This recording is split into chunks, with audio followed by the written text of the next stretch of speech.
پاکستان اور پاکستان سے باہر بسنے والے تمام دوستوں کو السلام علیکم۔ جناب، پاکستان میں تو اس وقت عمران خان کا لانگ مارچ چل رہا ہے، تمام تر گفتگو اسی پہ مرکوز ہے، چاہے حکومت ہو چاہے اپوزیشن ہو، سب کا اس وقت مطمع نظر یا فوکس وہ لانگ مارچ پہ ہے، اس کی سے مختلف جڑی جو جہتیں ہیں اس پہ۔ اس لیے ہم نے سوچا کہ آج کوئی ہلکے موضوع پہ لائٹ گفتگو کی جائے، اور وہ ہے ہیلووین۔ ہیلووین کا ایک تہوار ہے جو دنیا بھر میں منایا جاتا ہے۔ 31 اکتوبر کو خاص طور پہ، 30 اکتوبر کی رات کو، 31 اکتوبر کو، کچھ علاقوں میں 1 نومبر کو بھی اس کی تقریبات منعقد ہوتی ہیں۔ یہ ایک ایسا تہوار ہے جو دراصل آئرلینڈ میں شروع ہوا تھا اور بعد میں تقریباً تمام سلطنت برطانیہ اور شمالی فرانس میں بھی منایا جاتا تھا۔ اس کا اوریجن کیا ہے، مقصد کیا ہوتا ہے؟ یہ جناب ہوتا یہ ہے کہ موج مستی بھری شامیں، ایک سب لوگ اکٹھے ہوتے ہیں، رنگ برنگے ڈراؤنے قسم کے اپنے حلیے بناتے ہیں اور پارٹی کرتے ہیں، سڑکوں پہ نکل آتے ہیں، ایک دوسرے سے مذاق، ہنسی مذاق، تو کافی فن لوڈڈ تقریبات ہوتی ہیں۔ اب تصور یہ ہے کہ 31 اکتوبر کو مردوں کی روحیں شہروں کا رخ کرتی ہیں، گھروں کا رخ کرتی ہیں، تو اس لیے لوگوں نے اس کا علاج، اس کو دفع کرنے کے لیے بدروحوں کو یہ سوچا کہ ڈراؤنا سا حلیہ بنایا جائے، بڑے بھڑکیلے کپڑے پہنے جائیں تاکہ بدروحوں کو اپنے آپ سے دور رکھا جا سکے۔ اب یہ ایسا تہوار ہے جس کے حوالے سے اسلامی دنیا میں، اسلامی ممالک میں ایک دم ایک ری ایکشن آتا ہے، رد عمل آتا ہے کہ یہ غیر اسلامی، غیر شرعی تہوار ہے، یہ نہیں منانا چاہیے۔ اور اب دیکھیے کہ سعودی عرب، جو کہ جہاں پہ خانہ کعبہ واقع ہے، مسجد نبوی واقع ہے، وہاں پہ بھی 2018-19 تک اس پہ پابندی تھی، لیکن گزشتہ جمعرات اور جمعے کے روز یعنی 30-31 اکتوبر کو یہاں پہ ہیلووین باقاعدہ منایا گیا، اور اس میں آپ دیکھ سکتے ہیں بڑی تصاویر وہاں سے آئیں، کچھ ویڈیوز بھی تھے کہ سعودی عرب میں پہلی مرتبہ کس طرح ہیلووین کا تہوار منایا گیا۔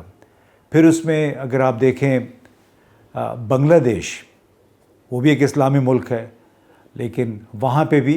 بڑے زبردست طریقے سے یہ تقریبات منعقد کی گئیں، بلکہ بنگلہ دیش کی جو کاسٹیوم انڈسٹری ہے وہ تو باقاعدہ اس ایسے مواقع کی تیاری کرتی ہے، چاہے وہ کرسمس ہو، چاہے ہیلووین ہو، چاہے ایسٹر ہو۔ اور ہیلووین کے حوالے سے میں دیکھ رہا تھا کہ اس میں آن لائن بے شمار کاسٹیومز مہیا تھے اپنے لوگوں کے لیے، لیکن ہیلووین سے متعلق جو کاسٹیومز، لباس ہیں، جو ماسک ہیں، وہ کروڑوں ڈالر مالیت کے ہر سال بنگلہ دیش برآمد کرتا ہے۔ یعنی ملک کے اندر بھی لوگ یہ تہوار مناتے ہیں اور ملک کے باہر یہ اس تہوار کے جو لوازمات ہیں وہ ایکسپورٹ کیے جاتے ہیں۔ متحدہ عرب امارات، ایک اور اسلامی ملک، اس میں کم از کم، چھوٹا سا ایک ملک ہے لیکن کم از کم 24 مقامات پہ بڑے بڑے تہوار، بڑی بڑی پارٹیاں منعقد کی گئیں ہیلووین کے حوالے سے۔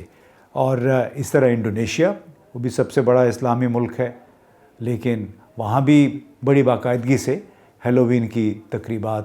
منائی جاتی ہیں، کیونکہ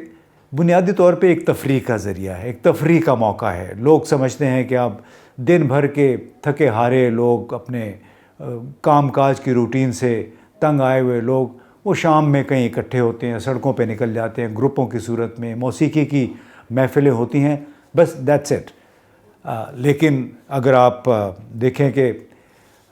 اس کو ہمارے اسلامی اسکالرز پاکستان جیسے ملک میں کہا کیا جاتا ہے، میں ایک ویب سائٹ دیکھ رہا تھا شفاقنا، اور اس پہ اس کے علاوہ اور بھی کچھ ویب سائٹ دیکھیں، تو ان کا لب لباب یہ تھا ہیلووین کے حوالے سے کہ اس کی تمام روایات دراصل شرک کے مترادف ہیں۔ ہمیں اپنے عقیدے کے مطابق تہوار منانے چاہیے، اور وہ تہوار اس میں بتائے گئے کہ عید میلاد النبی ہے، عید الفطر ہے، عید الاضحیٰ ہے۔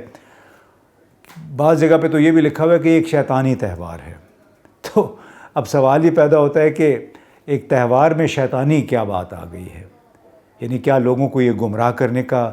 کوئی طریقہ یا موقع ہوتا ہے جس کی وجہ سے اس کو شیطانی قرار دیا گیا؟ اور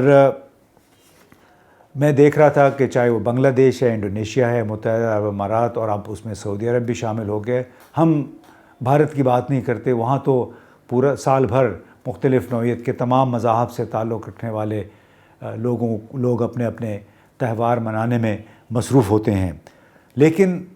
سوچنے کی بات یہ ہے کہ پاکستان میں کیا ہو رہا ہے؟ جب بھی نیو ایئر کی بات آتی ہے،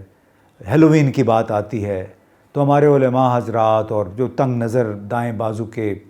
لوگ ہیں ایک دم پھٹ پڑتے ہیں ریاکشن کے ساتھ کہ یہ کام نہیں ہونا چاہیے۔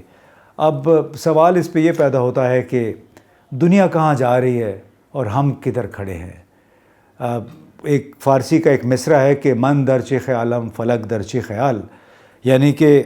ہم کن سوچوں میں ہیں اور آسمان کن سوچوں میں ہے۔ دنیا مریخ پہ جا رہی ہے، آرٹیفیشل انٹیلیجنس کی مدد سے اپنے موجودہ حالات کے مسائل حل کرنے کے لیے ان کے حل تلاش کر رہی ہے، اور نہ جانے کیا کیا ہو رہا ہے آرٹ کی دنیا میں، سائنس کی دنیا میں، اور ہم آج بھی اسلامی، غیر اسلامی، اسلامی شہد، حلال مرغی کا گوشت، ان چکروں میں پھنسے ہوئے ہیں۔ نہ معلوم یہ سوچ کے دیکھ کے باہر کے لوگ ہمیں کیا کہتے ہوں گے کہ بجائے ہم ترقی کرنے کے، چاند اور مریخ کی طرف سفر کرنے کے، ہم آج بھی 1500-1600 سال پرانی باتوں کو دہرا رہے ہیں، ان پہ پھنسے ہوئے ہیں۔ اور سوال یہ پیدا ہوتا ہے کہ آخر کب تک ہم جہالت کے اس گھن چکر میں پھنسے رہیں گے، محض اس وجہ سے کہ جی کوئی انگریزوں کا یا کرسچنز کا یا ہندوؤں کا کوئی تہوار ہے جو ہمارے علماء کے مطابق شرک ہے، غیر اسلامی ہے۔ تو بڑا سوچنے کا مقام ہے کہ آخر کب تک ہم اس گھن چکر میں پھنسے رہیں گے۔